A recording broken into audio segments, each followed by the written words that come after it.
సాగిపోవు యేసునిగ పని చేయను ప్రతి చోట నీ సాక్షిగా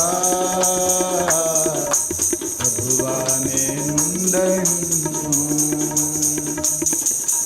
ఇదిగో దేవా నా జీవితం ఆపాదమస్తకం నీకంకితం ఇదిగో దేవా నా జీవితం ఆపాదమస్తకం విస్తార పంట పొలముండి కష్టించి పని చేయను అన్నిటితో విరిస్తు మనసు కలకాలం అది నాకు నొసలు విస్తార పంట పొలము నుండి కష్టించి పని చేయనిమ్ము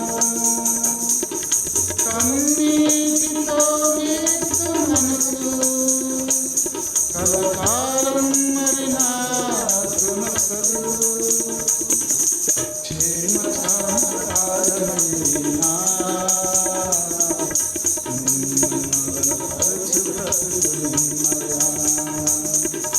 నశించు ఆత్మలను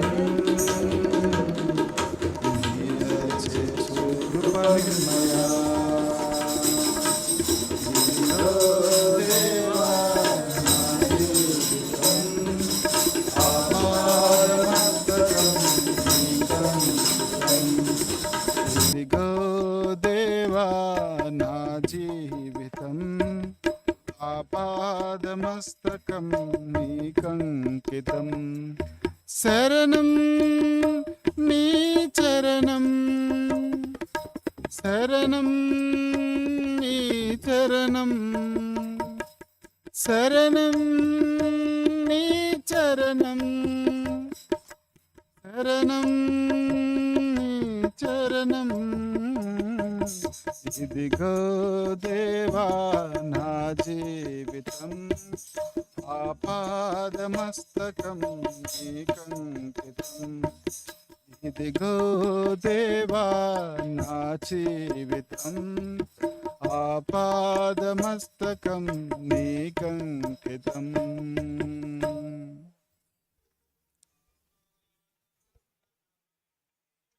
దేవుడికి స్తోత్రం.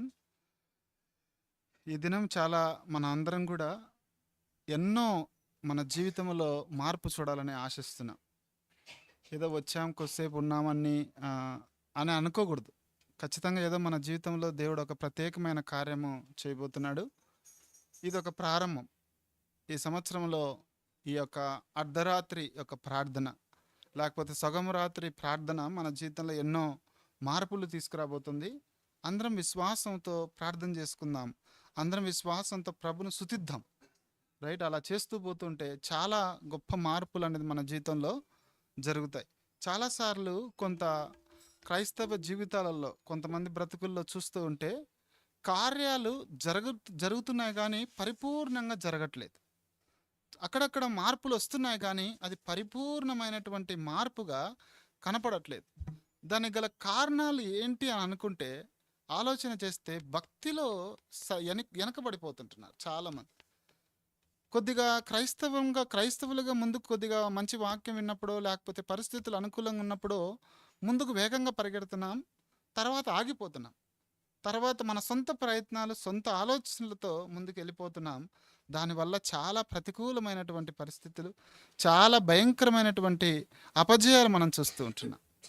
కనుక మనందరం కూడా ఈ యొక్క ప్రత్యేక దినంలో ఈ యొక్క సగం రాత్రి ప్రార్థన హాఫ్ నైట్ ప్రేయర్లో ఎక్కడెక్కడైతే మనం ఓడిపోయామో, ఏ విషయాల్లో బంధించబడి పీడించబడి చాలా ఆటంకపరచబడుతున్నామో ప్రత్యేకంగా ఈ దినమున మనము మార్పు అనేది చూడాలి. అందరము చూడ్డానికే సిద్ధపడి వచ్చారా? రైట్, నా మటుకైతే నేను ఎన్నో విషయాల్లో ప్రభు యొక్క విడుదల కొరకు ఎదురు చూస్తుంటున్నాను. ప్రతి ఒక్కరి జీవితాల్లో ఒక విడుదల కొరకు ఎదురు చూస్తున్నారు. అది కుటుంబ పరిస్థితుల్లో కానీ వ్యక్తిగత జీవితాలలో కానీ కొన్ని ఎదురు చూస్తున్నారు. ఆ ఎదురు చూసేటువంటి విషయాల్లో ఈనాడు ఒక ప్రారంభ దినముగా అవ్వాలి. ఏ విషయాల కొరకై మనమైతే ఎదురు చూస్తున్నామో ఈనాడు ఒక ప్రారంభ దినముగా, అవును నా దేవుడు చేస్తున్నాడు అన్నటువంటి ఒక మార్పు అనేది మన జీవితంలో స్పష్టంగా మనం చూడాలి. అలా అవ్వాలంటే మొదటిగా మనం ప్రభువును స్తుతిస్తూ ముందుకెళ్తూ ఉండాలి. బైబిల్లో మనం నేర్చుకున్నటువంటి ఒక చక్కని పాఠం ఏంటంటే, స్తుతి సాతాను యొక్క దుర్గములను, లేకపోతే మన ముందున్నటువంటి శ్రమల యొక్క కొలిమిని ఆపివేస్తుంది, లేకపోతే ఎదుర్కోవడానికి మార్గాన్ని సుగమనం చేస్తుంది అనమాట. స్తుతి మన జీవితాలలో చాలా బలమైనటువంటి దుర్గాలు దాటడానికి సహాయపడుతుంది. కనుక ఎక్కువ పాటలతో కీర్తించడానికి, ప్రభువును గణపరచడానికి, ప్రభువును ఆరాధించడానికి ప్రయత్నం చేస్తూ ముందు కొనసాగుదాం. మరొకసారి ఈ పాట పాడుకుందాం. అందరం కూడా స్పష్టంగా కలిసి ఈ పాట అందరం కూడా నోరు తెరిచి పాడదాము. 33వ పాట, మన కొత్తగా చేర్చబడినటువంటి పాటల పుస్తకంలో 33వ పాట అందరం కూడా కలిసి పాడుకుందాం.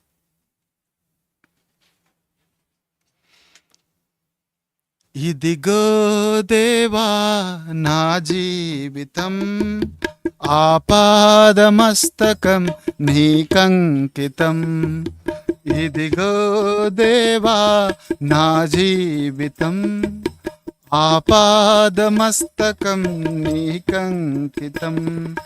శరణం నీ చరణం, శరణం నీ చరణం, శరణం నీ చరణం, శరణం నీ చరణం. ఇదిగో దేవా నా జీవితం, ఆపాదమస్తకం నీకంకితం. ఇదిగో దేవా నా జీవితం, ఆపాదమస్తకం నీకంకితం. పలుమార్లు వైదొలగినాను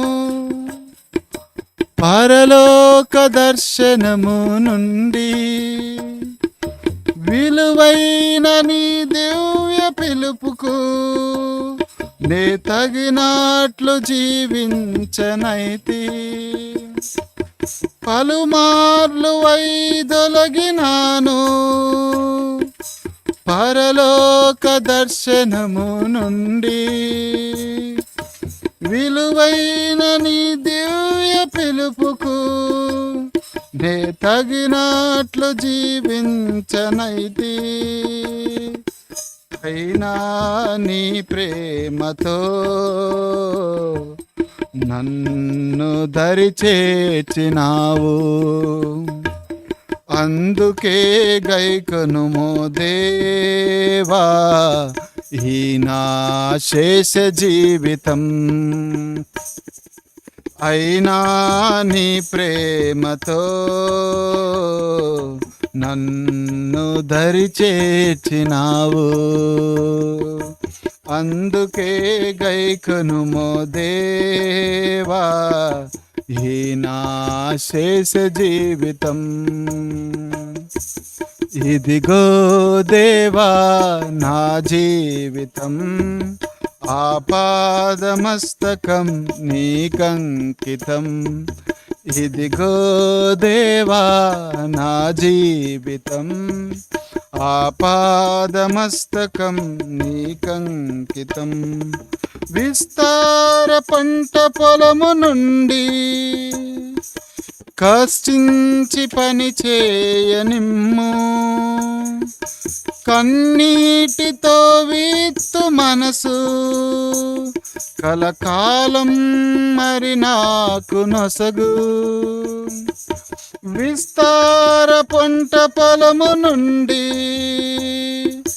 కష్టించి పని చేయనిమ్ము, కన్నీటితో విత్తు మనసు కలకాలం మరి నాకు నొసగు. క్షేమ క్షామ కాలమైనా నిన్ను గణపరచు బ్రతుకు నిమ్మయా. నశించు ఆత్మలన్ నీ దరి చేర్చు కృప నిమ్మయా. ఇదిగో దేవా నా జీవితం, ఆపాదమస్తకం నీకంకితం. ఇదిగో దేవా నా జీవితం, ఆపాదమస్తకం నీకంకితం. శరణం నీ చరణం, శరణం నీ చరణం, శరణం నీ చరణం, శరణం నీ చరణం. ఇదిగో దేవా నా జీవితం, ఆపాదమస్తకం నీకంకితం. ఇదిగో దేవా నా జీవితం, ఆపాదమస్తకం నీకంకితం. దేవుడికి స్తోత్రం. మరొక పాట పాడుకుందాం.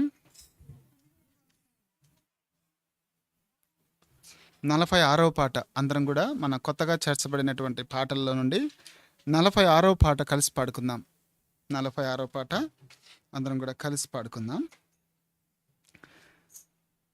ఎంత మంచి దేవుడవయ్యా, ఎంత మంచి దేవుడవేసయ్యా, చింతలన్నీ తీరేనయ్యా నిన్ను చేరగా.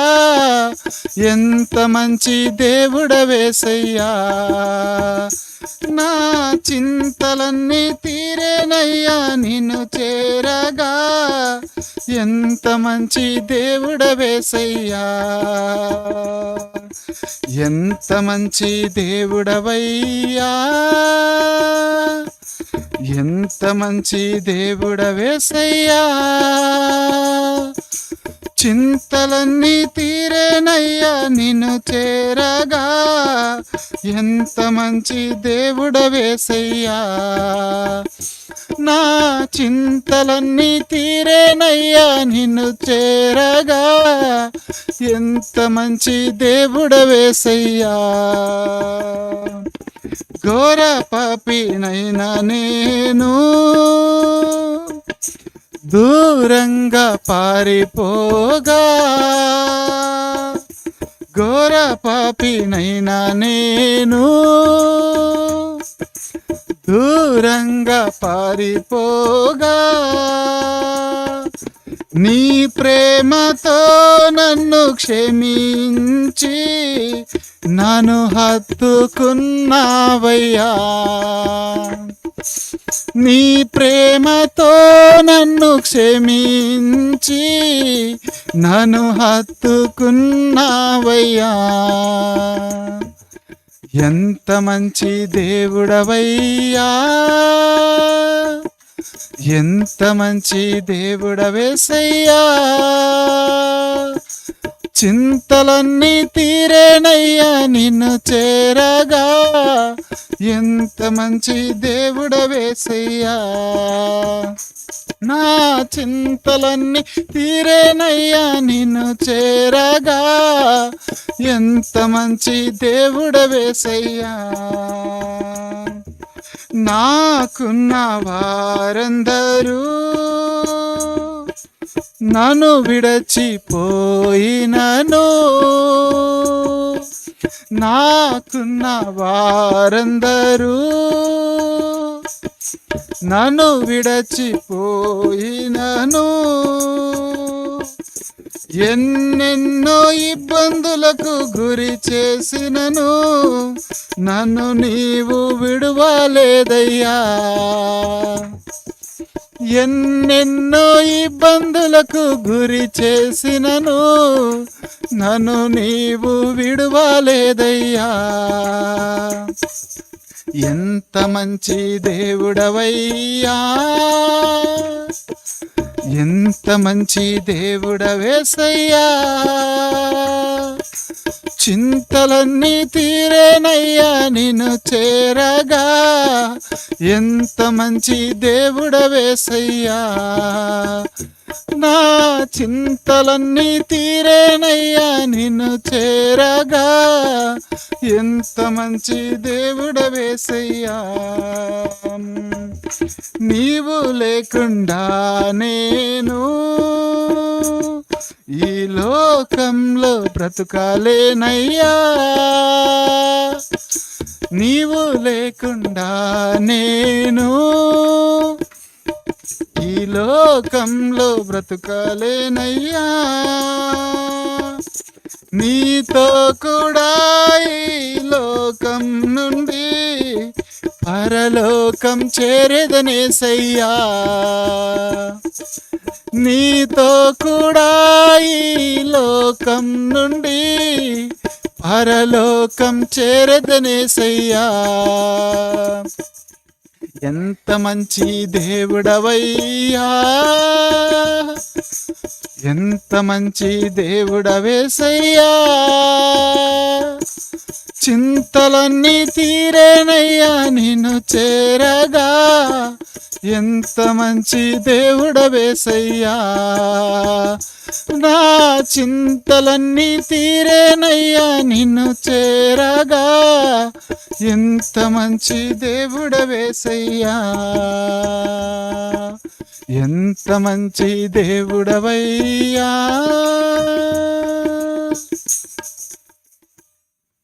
ఒక తమ్ముడు ఇలా ప్రశ్నిస్తా వచ్చాడు, లేకపోతే ఒక ప్రశ్న అడిగాడు. ఏంటంటే, అన్నా, కొంతమంది నన్ను బంధువులందరూ కూడా, స్నేహితులందరూ కూడా ప్రశ్నిస్తున్నారు. వాళ్ళు ప్రశ్నిస్తున్నప్పుడు, వాళ్ళు నిందిస్తున్నప్పుడు ఆ మాటలకు నేను భరించలేకపోతుంటున్నాను. వాళ్ళు మాట్లాడిన సమయం అంతా కూడా నా మట్టుకు నేను అసలు ఓర్చుకోలేకపోతున్నా. అక్కడ నుండి పారిపోదాం, అక్కడ నుండి దూరంగా వెళ్ళిపోదాం అన్నటువంటి ఆలోచనలు నాలో కలుగుతున్నాయి. ఏం చేయమంటారు బ్రదర్ అని అడిగారు. మీకు అట్లాంటి పరిస్థితులు ఎప్పుడన్నా వచ్చాయా? కొంతమంది చుట్టూ ఆఫీస్లో కానీ, మేనేజర్సో, లేకపోతే సమాజంలో కానీ, లేకపోతే మీరొక్కరే రక్షించబడి బంధువుల మధ్యలో సాంప్రదాయాలు కొంత వ్యతిరేకతలు వస్తున్నప్పుడు, అడ్డంకులు వస్తున్నప్పుడు, ఆటంకములు వస్తున్నప్పుడు ఎప్పుడైనా ఇట్లాంటి సవాళ్ళు ఎదుర్కొన్నారండి? అసలు అక్కడ నుండి వెళ్ళిపోదాం అనిపిస్తుంది, తట్టుకోలేకపోతుంది, నా మనసు చాలా వేదన పొందుతుందని అనుకుంటున్నామా? ఎప్పుడైనా నీటిలో, ఆ చెరువులో తామర పువ్వును ఎప్పుడైనా చూసారా? తామర ఆకులను ఎప్పుడన్నా గమనించారా? లోటస్. ఆ నీళ్ళల్లో అంతన్నా ఒక చెమ్ముడు నీళ్ళు ఆకు మీద పోస్తే కూడా నిలవవు, జారిపోతాయి. నీళ్ళల్లోనే ఉంటుంది ఆ యొక్క పుష్పం, చక్కగా ఎదుగుతుంది, ఎంతో పెద్ద రెమ్మలేస్తుంది, కానీ నీళ్లు దాని మీద పోస్తే వెళ్ళిపోతుంది. ఒకరోజు నేను ఒక వ్యక్తిని టైలర్ షాప్ దగ్గరికి వెళ్ళి అడుగుతా వచ్చాను, అన్న, వైట్ డ్రెస్లు వేసుకుంటున్నాం, అక్కడక్కడ బస్సు లేకపోతే కార్ ఆపో కోకోనట్ వాటర్ తాగాలి, తెలుసో తెలియకో ఆ కోకోనట్ కట్ చేసినప్పుడు ఆ యొక్క ఎగిరిపడి తలసట్టు మీద పడుతుంది, మరక అయిపోతుంది. మరకలు అవ్వకుండా ఏదైనా కాఫీయో లేకపోతే ఏదైనా పడితే దాని మీద అంటుకోకోకుండా శుభ్రం చేసిన వెంటనే పోయేటువంటి క్లాత్ ఏమైనా ఉందా అన్నా అని అడిగితే ఉంది బ్రదర్, ఉంది. అట్లాంటి చాలా నైలాన్ క్లాత్ అంటారు, చాలా పాలిష్గా ఉంటుంది. నువ్వు నీళ్ళు గ్లాస్ వేసినా నీళ్లు కారిపోతాయి, మట్టి పూసుకొని చేతులతో దాని మీద పూసినా అది ఊరికి దిలిస్తే వెళ్ళిపోతుంది, ఐరన్ కూడా అవసరం లేదన్నారు. మన హృదయాన్ని మనం ఇలా సిద్ధపరచుకోవాలి. ఒక వస్త్రానికో ఒక చిన్న పుష్పానికో అంత కేపబిలిటీ ఉంటే మన హృదయంలో దేవుడు ఈ పాట పాడుతున్నప్పుడు నాకు అది చెప్పాలనిపిస్తూ వచ్చింది. దేవుణ్ణి కలిగిన మనము ఏ పరిస్థితిలో మనల్ని ఉంచినా, ఏ పరిస్థితుల్లో మనల్ని దేవుడు నిల్చోపెట్టినా మనం దాన్ని సహించాలి. అక్కడక్కడ కొంత యూట్యూబ్లలో కొన్ని చోట్ల డిస్క్లైమర్స్ పెడుతుంటారు, కంటెంట్ పెట్టి, ఈ కంటెంట్ దీని కొరకనే. నేను మిమ్మల్ని అందరినీ ఇక్కడ ఇట్లానే ఉండమని నేను చెప్పట్లా. ఇట్లానే క్రైస్తవులు అంటే వాళ్ళు తిడుతుంటే ఇట్లే ఓర్చుకోవాలి, తలదించుకొని ఉండాలి, వాళ్ళు మాట్లాడుతుంటారు, బంధువులు స్నేహితులు ఎగతాళి చేస్తుంటే మౌనంగా ఉండాలి అని కాదు. మనం ఎలా రిసీవ్ చేసుకోవాలి, మన హృదయం ఎలా తీసుకోవాలన్న దాన్ని మనము ప్రిపేర్ చేసుకోవాలి. వాళ్ళని ఎలా ఆ వస్తున్నటువంటి ప్రశ్నలకు ఎలా మనము స్పష్టంగా జవాబు ఇవ్వాలి. ప్లస్ మనం నొచ్చుకోకోకుండా, మనం ఆటంకపరచబడి ఆగిపోకోకుండా మనం ఎలా ముందుకు మన ప్రయాణాన్ని కొనసాగించాలన్నది ప్రభుతో మనకు ఉన్నప్పుడు అవుతుందండి.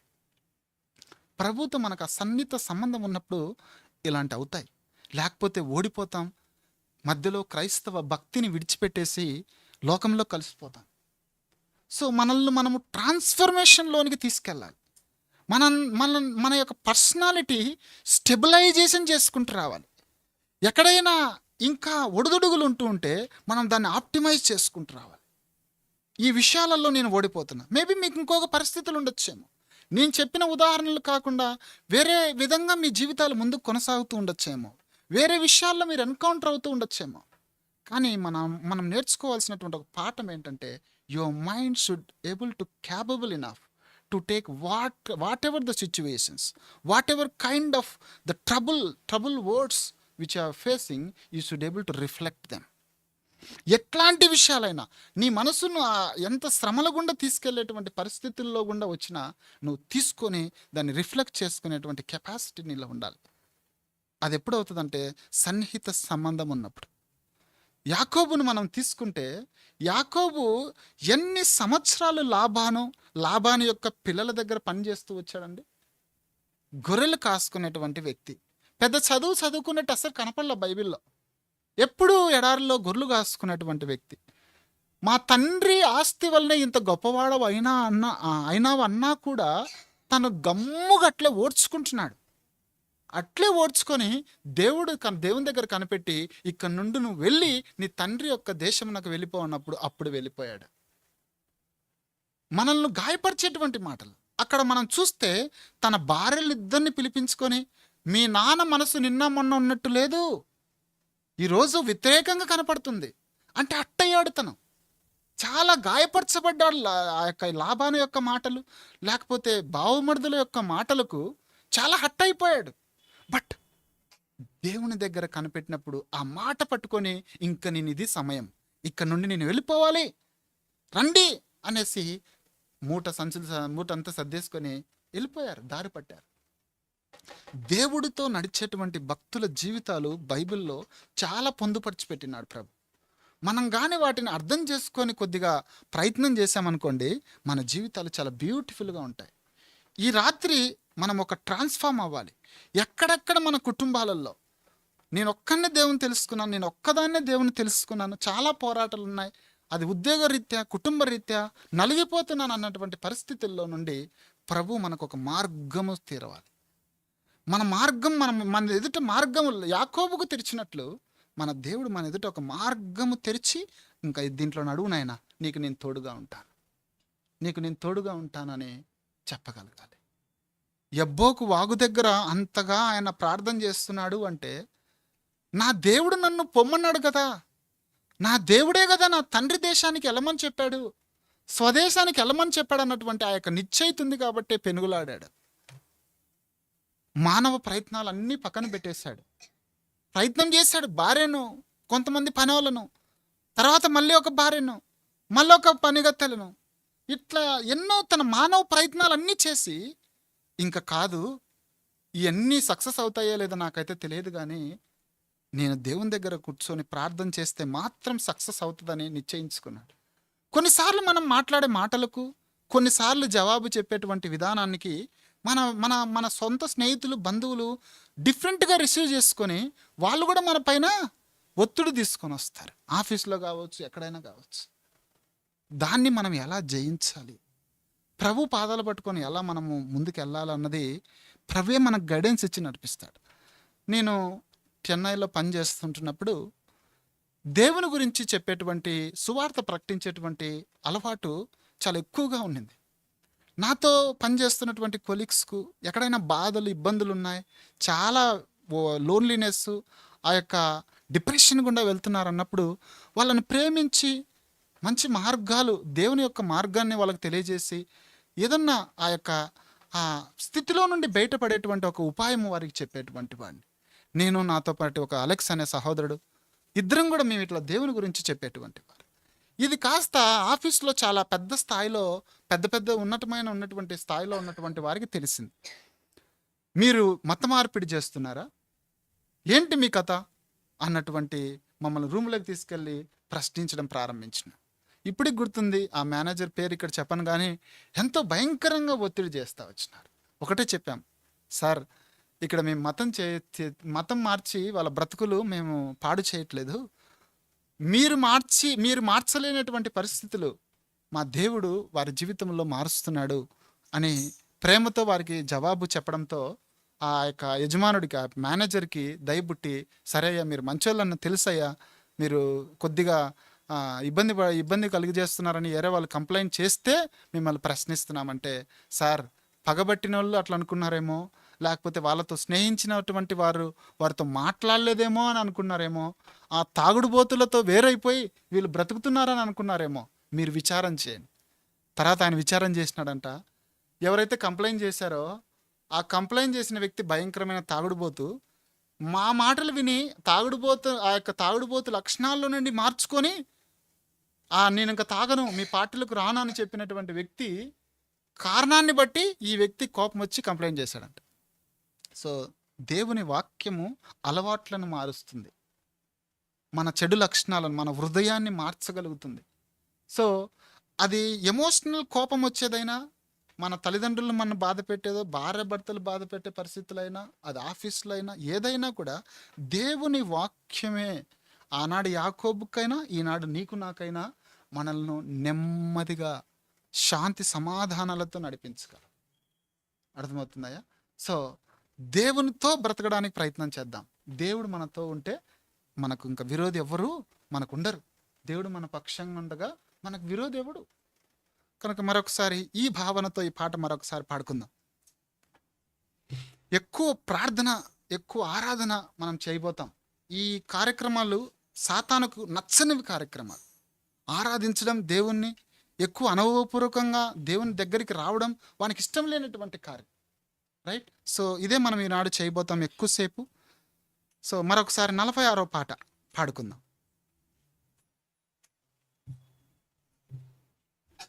ఎంత మంచి దేవుడవయ్యా, ఎంత మంచి దేవుడవేసయ్యా,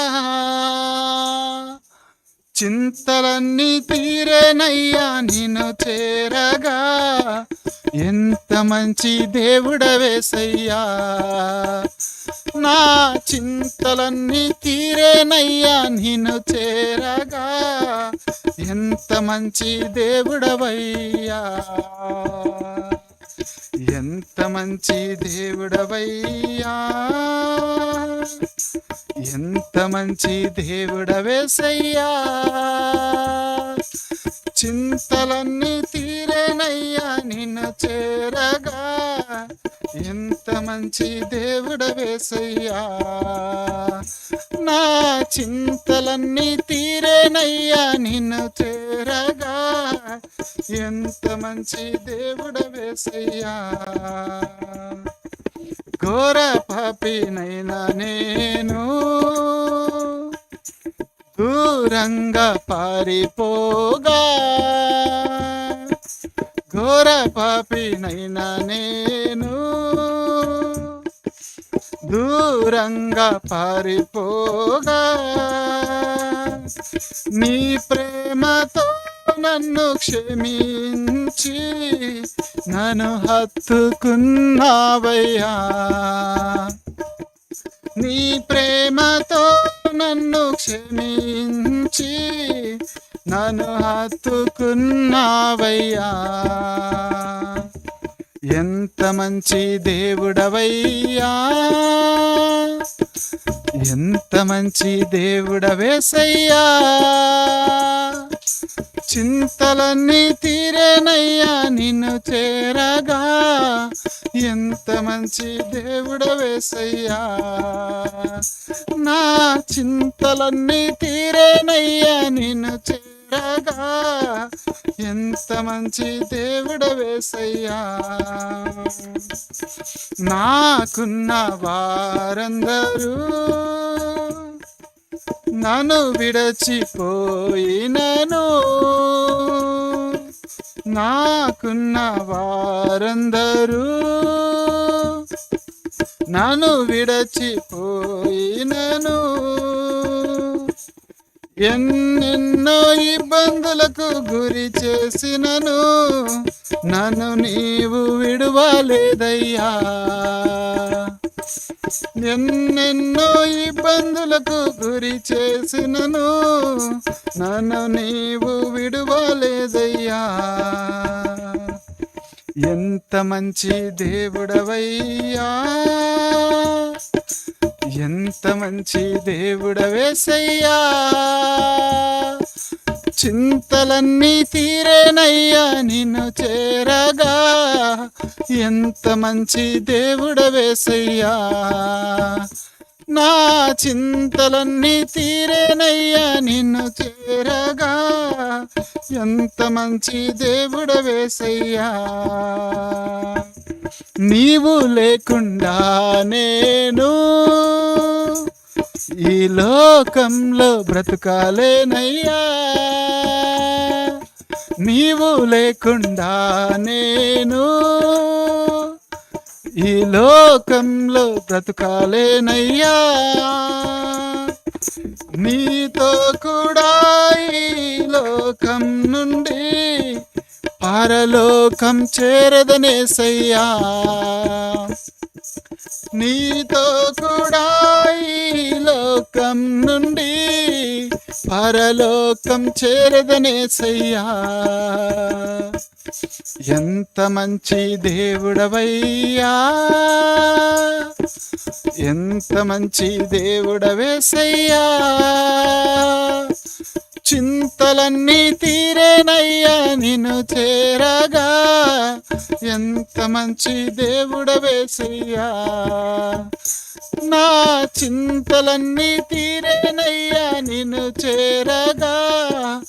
ఎంత మంచి దేవుడవేసయ్యా. ఎంత మంచి దేవుడవయ్యా. మొన్న ఈ వారంలో తెనాలి ప్రాంతానికి వెళ్తున్నప్పుడు మమ్మల్ని పిక్ చేసుకోవడానికి ఒక కార్ డ్రైవర్ను పంపించారు. ఆ కార్ డ్రైవరు కొద్దిసేపు సంభాషించి, ఇక్కడ మాడి పనులు బాగుంటాయి సార్, ఇక్కడ కోల్డ్ స్టోరేజ్లు ఉంటాయి అని అనేకమైన ఇన్ఫర్మేషన్స్ ఇచ్చిన తర్వాత తనకెందుకో నేను కూడా దేవుని నమ్ముకున్నానని తెలియచేయాలన్నటువంటి ఆలోచన వచ్చింది. తెలియచేసిన తర్వాత కొంతసేపు సార్ అన్నటువంటి ఆయన అన్న బ్రదర్ అనడం ప్రారంభించినాడు. చాలా సంతోషం అనిపించింది. తర్వాత సడన్గా ఏంటి బ్రదర్, ఏంటి మీ ఫ్యామిలీ ఏంటి, మీ బ్యాక్గ్రౌండ్ ఏంటంటే, బ్రదర్ నాకు పెళ్ళి అయింది కానీ పిల్లలు లేరు 8 సంవత్సరములు అయింది పిల్లలు లేరు అని తెలియజేశాడు అనమాట. వెంటనే తనకెందుకో తనకున్న సమస్యలన్నీ చెప్పుకోవాలని అనిపించి కొద్దిసేపు తన గురించి చెప్తూ వచ్చినాడు. జరిగిన పరిస్థితులు ఇది బ్రదర్, నా యొక్క బలహీనత ఇది, మా ఇంట్లో పరిస్థితులని కొన్ని పర్సనాలిటీ చెప్పుకుంటూ వచ్చినాడు. నాకు అనిపించింది, ఎవరో మనకు తెలియదు, మనం ఎవరో ఆయనకు తెలియదు, ఆయన ఎవరో మనకు తెలియదు. మనల్ని పిక్ చేసుకోవడానికి మేము వెళ్ళినటువంటి ఈవెంట్కి సంబంధించినటువంటి మీటింగ్ కొరకు వెళ్ళినాం. వాళ్ళు మమ్మల్ని ఆ కార్ డ్రైవర్ ద్వారా పికప్ చేసుకున్నారు. వెంటనే ఆయనకు ఒక అనిపించింది, ఏంటి వీళ్ళు దేవుని నమ్ముకునేటువంటి వారుగా ఉన్నారు, వీరితో నా సమస్య చెప్పుకుంటే జవాబు వస్తుంది. ఆయన ఏమని చెప్పుకుంటున్నాడంటే, నేను నాన్ వెజ్ తిన్నను, మందు తాగట్లేదు, ఎన్నో ప్రయత్నాలు చేశాను పిల్లలు పుడతారని చెప్తే గురువులు చాలామంది మా మత సంబంధమైనటువంటి విషయాల్లో మేము నమ్ముకున్నటువంటి దేవుళ్ళకు సంబంధించినటువంటి పూజారులు చాలామంది పెద్దలు బంధువులు తెలిసిన వారు చెప్పారండి. నేను దాని కొరకు నిష్ఠతో ఎన్నో సంవత్సరాలు వేచున్నా. నా వల్ల కాక నేను అనుకున్నవి జరగకపోవడం వల్ల మళ్ళీ నేను తాగుడుకు బానిసనైపోయాను.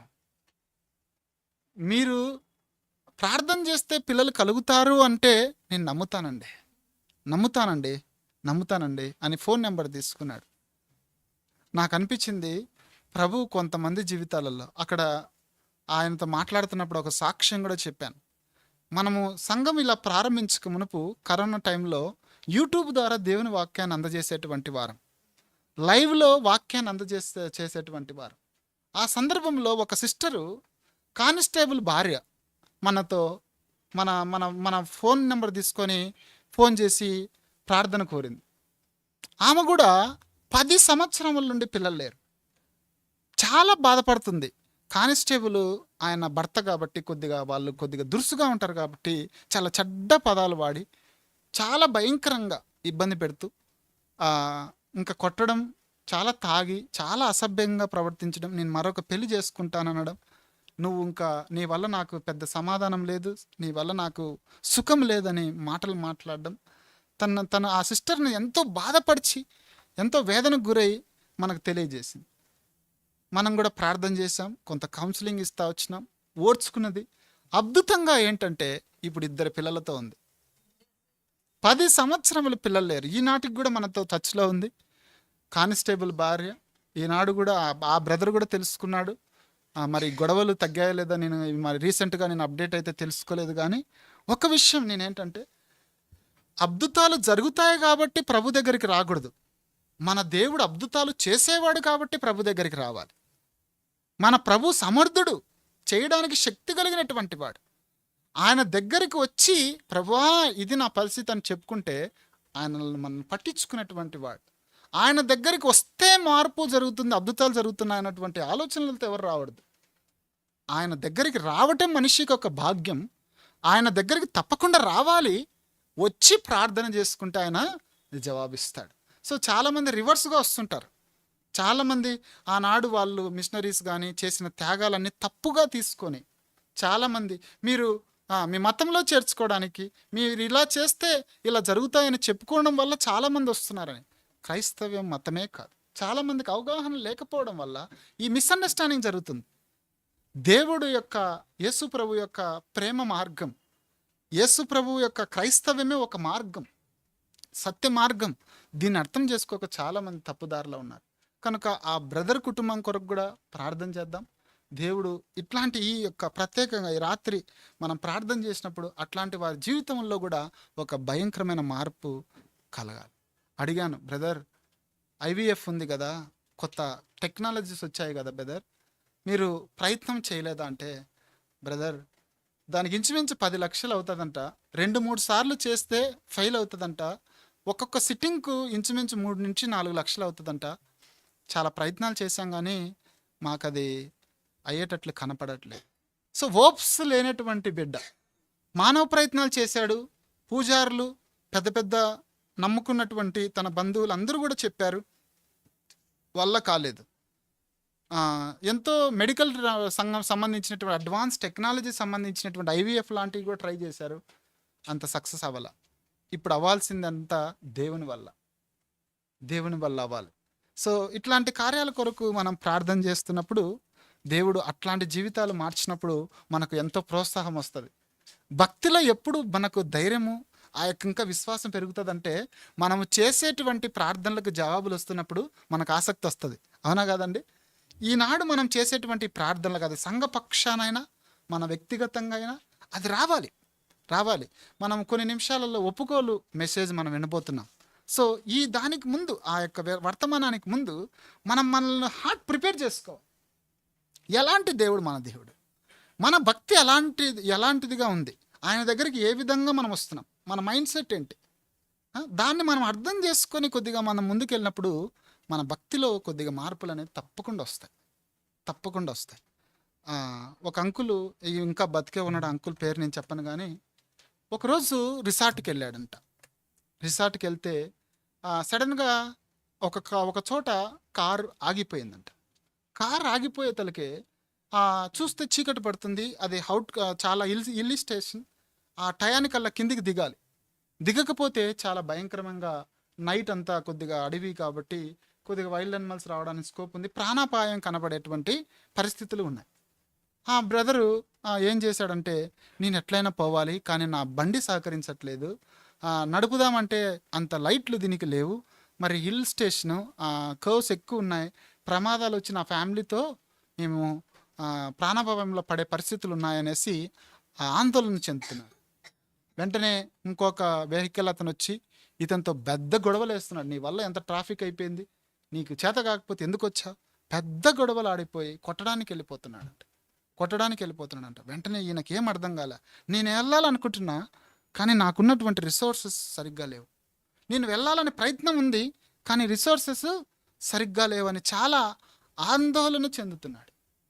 వెంటనే అక్కడ ఏదో ఒక కన్స్ట్రక్షన్ జరుగుతుందంట. వెంటనే ఒక ఆయన వచ్చాడంట, సివిల్ ఇంజనీర్ వచ్చి ఆ కారు ఎవరైతే గొడవ పడుతున్నాడో ఆ గొడవ పడేంత ఈయన మాట్లాడుకుంటున్నాడంట. నువ్వెందుకు ఆయన మీదకి అట్లా వెళ్తున్నావు, ఆయన చెప్తున్నాడు, నీకు అర్థం కాలేదా అని వీరిద్దరు మాట్లాడుకుంటే ఈయన కారు తీసుకొని చిన్నగా అట్లా ఒకటి నడిపించుకొని క్షేమంగా దగ్గరున్న హోటల్కి వెళ్ళిపోయాడంట. సో సివిల్ ఇంజనీర్ వచ్చాడు, ఆ పక్కన హోటల్ ఉంది, వెళ్ళిపోన్నాడు, ఈయనతో మాట్లాడాడు, సాల్వ్ చేశాడు. కన్ఫ్యూషన్ ఫుల్, ఇంకా ఏం తెలియట్లేదు, రిసోర్సెస్ లేవు, ముందుకెళ్ళలేం వెనక్కి వెళ్ళలేం అన్నటువంటి పరిస్థితిలో సైతము ఏదో ఒక వ్యక్తిని పంపించి నాకు సహాయము చేయగలడు మన ప్రభు. So our God is supernatural, more than supernatural power holder. ఏదైనా చేయగలడు, కానీ ఆ యొక్క శక్తిని మనం ఎలా ఆశ్రయించాలి, ఎలా మనం సమీపించి ఆయన దగ్గర నుంచి మనం తెచ్చుకోవాలన్నది మన అవగాహన కలిగిన వారంగా ఉండాలి. చాలామంది శక్తి తెచ్చుకుంటారు, గెహజీ లాగా మారిపోతారు. అర్థమవుతుంది? గెహజీ తెలుసా? ఎంతమంది తెలుసండి? గెహజీ అందరికీ తెలుసే కదా. గెహజీ ఏమైనా నీకు తెలుసా? ఏందా అప్పుడే తెలియదా? ఏందా మీరు అసలు? సో కింద కూర్చుంటే అర్థమవుతుంది నీకు. కింద కూర్చో. సో నేను సరే, పాయింట్ ఏంటంటే ఇక్కడ చెప్పాలనుకునేది ఏంటంటే, ఎంత గొప్ప దైవజనుడి దగ్గర ఉన్నాడండి, ఎంత బలమైనటువంటి కార్యాలు జరుగుతున్నాయి.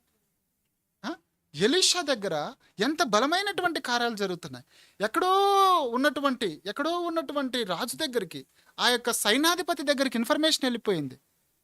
ఇన్ఫర్మేషన్ వెళ్ళి అక్కడ ఒక ప్రవక్త ఉన్నాడు, ఆయన దగ్గరికి వెళ్తే స్వస్థత కలుగుతుంది. ఎన్ని కిలోమీటర్ల డిస్టెన్స్ అండి, ఊరుగానే ఊరు. సైనికులతో వచ్చింది ఇన్ఫర్మేషన్, వచ్చాడు ఆయన దగ్గరికి నయమాన్. ఆయన దగ్గర పనిచేస్తున్నటువంటి గెహజీ ఎట్లుండాలండి అంటే, కొన్నిసార్లు ఎట్లా అయిపోతుంది అంటండి, దేవుడితో ఉంటాం క్రైస్తవులము, ఎలీషా లాంటి గుణాలు ఉండవు. దేవుని బిడ్డలం, యేసుప్రభు బిడ్డలం అండి, మందిరానికి వెళ్తాం, దేవుడి యొక్క సగుణాలు ఉండవు మనలో. ఏం చేశాడండి, 2 మనుగులు వెండిని 2 దుస్తులు బట్టల కోసము అమ్ముడుపోయాడు. మనం చూస్తే 2వ రాజుల గ్రంథం 5వ అధ్యాయంలో ఆ కథనం అంతా మనం చూడొచ్చు. ఏముందండి బట్టలు, ఏముందండి వెండి, చూస్తే ఆశ. దేవుడి దగ్గర ఉంటాం, కొంత లోకరీత్యమైన ఆశ, లోకరీత్యా కొన్ని కోరికలు, చంపుకోలేనటువంటి పరిస్థితులు కనపడుతూనే ఉంటాయి. క్రైస్తవులే పాపాలు, క్రైస్తవులే ఇంకా అవగాహన లేకుండా నడుచుకునేటువంటి విధానాన్ని చూస్తున్నప్పుడు ఆ శక్తివంతమైన దేవుణ్ణి ఇంకా సరిగ్గా ఆశ్రయించలేదేమో. వీళ్ళు వండర్ఫుల్ మెరాకిల్స్ కోసం చూస్తున్నారు, కానీ వీళ్ళ బ్రతుకులలో దేవుడు ఎదురు చూసేటువంటి కార్యాలు వీళ్ళు మార్చుకోలేదేమో అనిపిస్తూ ఉంటుంది. గెహజీని చూసినప్పుడు మార్చుకోవాల్సినటువంటిది బ్రతుకు, డబ్బు కాదు. అక్కడ జరగాల్సినటువంటి కార్యాలకు ప్రతికూలంగా ఆయన నడుస్తూ ఉంటున్నాడు. అంత గొప్ప అద్భుతం జరిగిందో యోర్దాన్లో మనుగుతే, అయ్యయ్యో నేనే ఇట్లాంటి పాడు పని ఉంది, నాకు కావాల్సింది నేను పొందుకోగలను కదా అన్నటువంటి అవగాహన లేనటువంటి వ్యక్తిగా బ్రతుకుతున్నాడు. అర్థమైందండి? సో ఈ యొక్క సాయంకాల సమయమున ఈ ఒప్పుకోలు మెసేజ్ వినే ముందు మనల్ని మనం సిద్ధపరచుకోవాలి.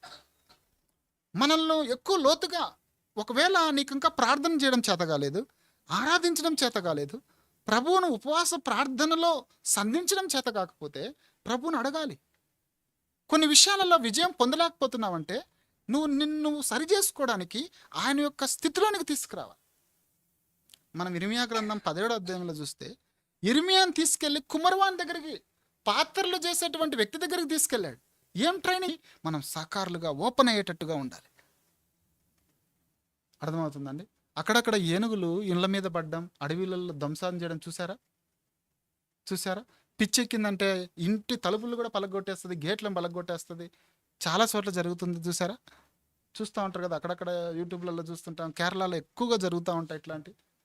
కొన్నిసార్లు ఏంటంటే అండి, సాతానికి పిచ్చెక్కిందంటే వాడు బలవంతుడు కనుక వాడు కూడా మన జీవితాలను తారుమారు చేయడానికి వాడు ప్రయత్నం చేస్తూ ఉంటాడు. ఒక వైల్డ్ థింగ్స్ మన జీవితంలోనికి తీసుకొని వచ్చి చాలా కాన్ఫ్లిక్ట్స్, చాలా బాగుండేటువంటి భర్త, బాగుండేటువంటి భార్య, బాగుండేటువంటి పిల్లలు సడన్గా మార్పులు వచ్చేస్తాయి. వాళ్ళు గొలుసులతో కట్టింటారు. ఏనుక్కు చాలా పెద్ద పెద్ద గొలుసులు బొండలేసి కట్టింటారు. ఒక్కసారి దానికి చిర్రెక్కితే పైన కూర్చొని యజమాని కింద పడేసి ఎట్టు పడితే అటు బాధేస్తుంటుంది. ఒక్కొక్కసారి వైల్డ్ థింగ్స్ సడన్గా మన ఇండ్లల్లో సడన్గా మన చుట్టూ పరిస్థితులు జరిగిపోతుంటాయి. ఆ టైంలో కూడా నువ్వు రెస్క్యూ చేసుకునేటువంటి కెపాసిటీ నీకు నాకు ఉండాలి. ఆ టైంలో కూడా నువ్వు ప్రభు శక్తిని ఆధారం చేసుకొని బయటపడేటువంటి కెపబిలిటీ మన దగ్గర ఉండాలి. అందుకని నేను ప్రారంభ ప్రార్థనలో కూడా చేస్తూ ఉన్నాను, ప్రభువా మాకు కృపావరాలు దయచేయి. మేము ప్రార్థన చేసినప్పుడు ఆ మనిషి యొక్క రౌద్రం ఆగిపోవాలి. వెర్రవీగిపోయి కొట్టాలి, చంపాలి అనుకున్న వస్తున్న ఊగిపోతున్న వ్యక్తి ఆగిపోవాలి. అట్లాంటి శక్తి మన ప్రార్థన వల్లే అవుతుంది. యేసు ప్రభు యొక్క మాట చెప్పిన వెంటనే సేనాదయాలన్నీ పోయి పందుల్లో ఎట్లా పోయాయండి? మాటకు శక్తి ఉంది. మనం కూడా ఏదో మనం ఒక అద్భుతాలు చేసి వీరుడు సురుడు కావాలని అనుకోకూడదు. దేవుని మహిమ నిమిత్తమై, కుటుంబాలు కట్టబడిన నిమిత్తమై, సంఘాలు వర్ధిల్లడానికి నిమిత్తమై మనం కృపావరాలు వాడుకోవాలి. అత్తమామలు గొడవలు ఆడుతున్నారు, ప్రభువా వారిని అణిచివే, ప్రభు యొక్క శక్తి జరుగుతుంది. మనమేమో కృపావరాలు వచ్చినాక వాడు చచ్చిపోవాలి, వాడు సావాలి, ఆవిడ అట్లా అయిపోవాలి, వాళ్ళ ఇల్లు కూలిపడాలి, అట్లాంటి అడగకూడదు మనం. అదే అవగాహన. క్రైస్తవుడికి ఆ మెచ్యూరిటీ అనేది వస్తే అండి, అప్పుడు చాలా భక్తిలో అందం కనపడుతుంది. సో వైల్డ్ థింగ్స్ మన చుట్టూ వచ్చినా కూడా మనము సర్వైవ్ అవి ముందు కొనసాగేటట్లు మనం సిద్ధపడతాం. రైట్, మరొక పాట పాడుకుందాం.